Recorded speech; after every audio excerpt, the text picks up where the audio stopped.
Hi everybody! E na aula de hoje nós vamos falar do comparative and superlative form, ou seja, do modo comparativo e superlativo. Em português, quando a gente quer comparar duas coisas, a gente utiliza o mais que para dizer que algo é mais alto do que outro, é mais gostoso do que outro, é mais caro, é mais barato do que outro, e etc.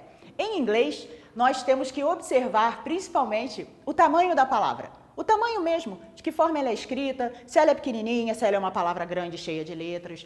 E é exatamente isso que eu trago nesse primeiro quadro. Para a gente comparar, por exemplo, a palavra tall. Tall significa alto.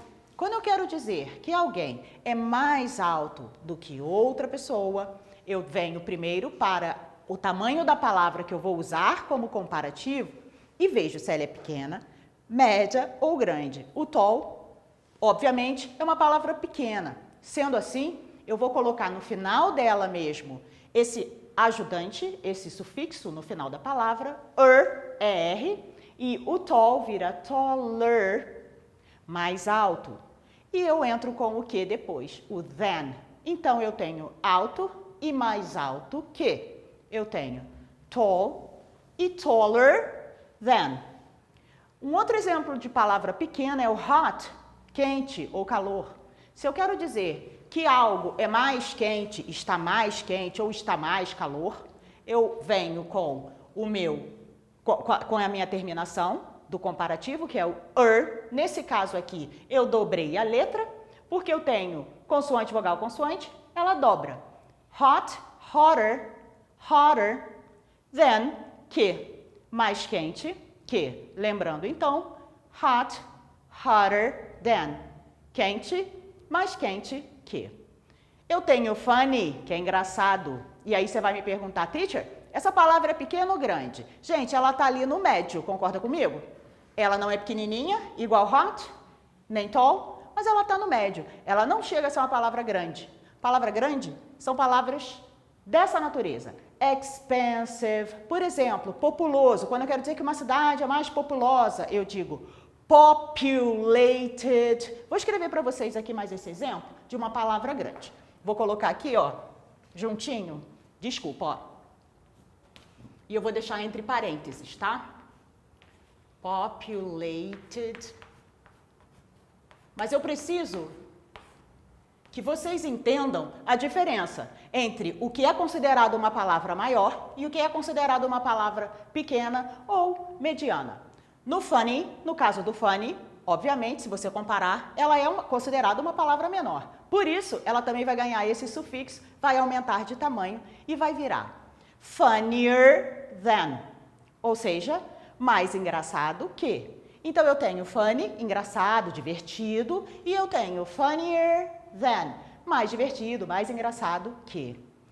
Agora, quando você se depara com uma palavra deste tamanho, expensive, ou a própria populated, você tem aí uma palavra já grande. Imagina se você ainda me vem e coloca aqui no final mais letra, ela vai ficar infinita.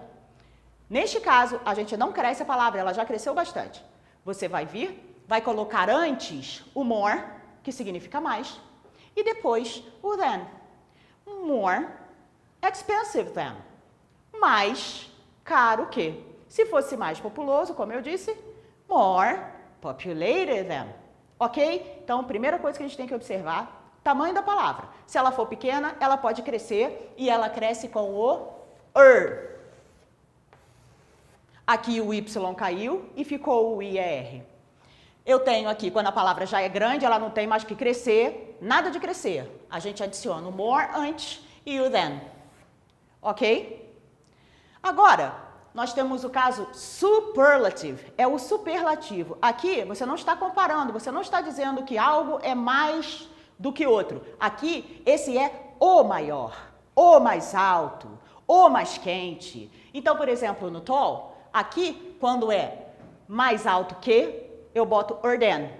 Quando eu digo que é o mais alto, ele é o super, ninguém é maior que ele, eu falo a palavra, e no final, ao invés do é o est. Vai ficar assim, ó. Tall, alto. The tallest. o mais alto, the tallest, ok? Hot, the hottest, o mais quente. Repara que elas continuam crescendo, porque elas estão pequenas, então elas podem ter esse acompanhamento do lado. Elas ainda têm o espaço para crescer, digamos assim. Tenho também a funny. Funny, o mais divertido, the funniest. The funniest, ok? Aí agora a gente cai no caso da palavra que já é grande, você não vai mais crescer. Coitada, né? Já está imensa. Você já vai pegar, então, ela expensive e vai completar com a mais, the most expensive, a mais cara, tá ok? Então, voltando aqui, olha, no caso do superlative, eu tenho o mais alto, the hottest, o mais quente, ok? E aqui no caso da palavra que já está grande, the most e a palavra ao lado. Mas, Teacher Debbie, existem exceções? Existem. Eu trouxe aqui para vocês as duas, que é o good e bad, que é o bom e ruim, e também o caso do far. Far significa longe. Quando eu digo que algo é bom, ok, something is good. Algo é bom, this is good. Agora, se eu quero dizer que algo é melhor que outra coisa, eu vou dizer this is better than that. Isso é melhor que aquilo. Então, veja, o good se transforma em better than. Por quê? Porque, sim, é uma exceção. E o famoso the best. O the best é o melhor. Então, você diz this is the best. Isso é o melhor. Alright? Todos eles, então, são o better than e o the best, são as formas do comparativo e superlativo do good. E aí a gente tem o bad. Bad, né, ó, ruim. Quando eu quero dizer que algo é pior que outra coisa, eu digo worse than. Não é nada parecido com o bad original, mas ele é uma exceção, ele se modifica e se transforma em worse than. E o pior é o the worst, ok? Tipo, a pior série, the worst series. Ou, esta série é pior que aquela. This series is worse than that. Ok? Depende de como você quer usar. Comparando ou falando que algo é super maior enfim, de uma forma acima. Eu tenho, então, para encerrar, o far. O far significa longe. Quando você quer dizer que um lugar fica mais longe do que o outro, ele é uma exceção. Você usa ele desta ou desta forma. Further than, mais longe que, ou com a letra A, farther than. Teacher, os dois estão certos? Sim. A única diferença, óbvio, na grafia e pronúncia. Further e farther than. E se eu quero dizer que um lugar é o mais longe, eu digo que é the furthest ou the farthest, ok? Falamos então dessas três exceções. Vou só organizar aqui para vocês, tá? Tô com um giz. Vamos organizar aqui, ó, para ficar bem claro na hora que vocês forem estudar. Olha, eu tenho good, better than e the best, ok? Eu tenho o bad, worse than, comparando, e o the worst. E eu tenho a forma do far, certo? E, para terminar, bonequinho aqui de olho, ó, para ver se vocês vão prestar atenção da próxima vez que forem usar ou adjetivo ou advérbio para fazer comparação ou para dizer que algo é maior, é melhor, etc. Ok? Guys, you are the best. See you.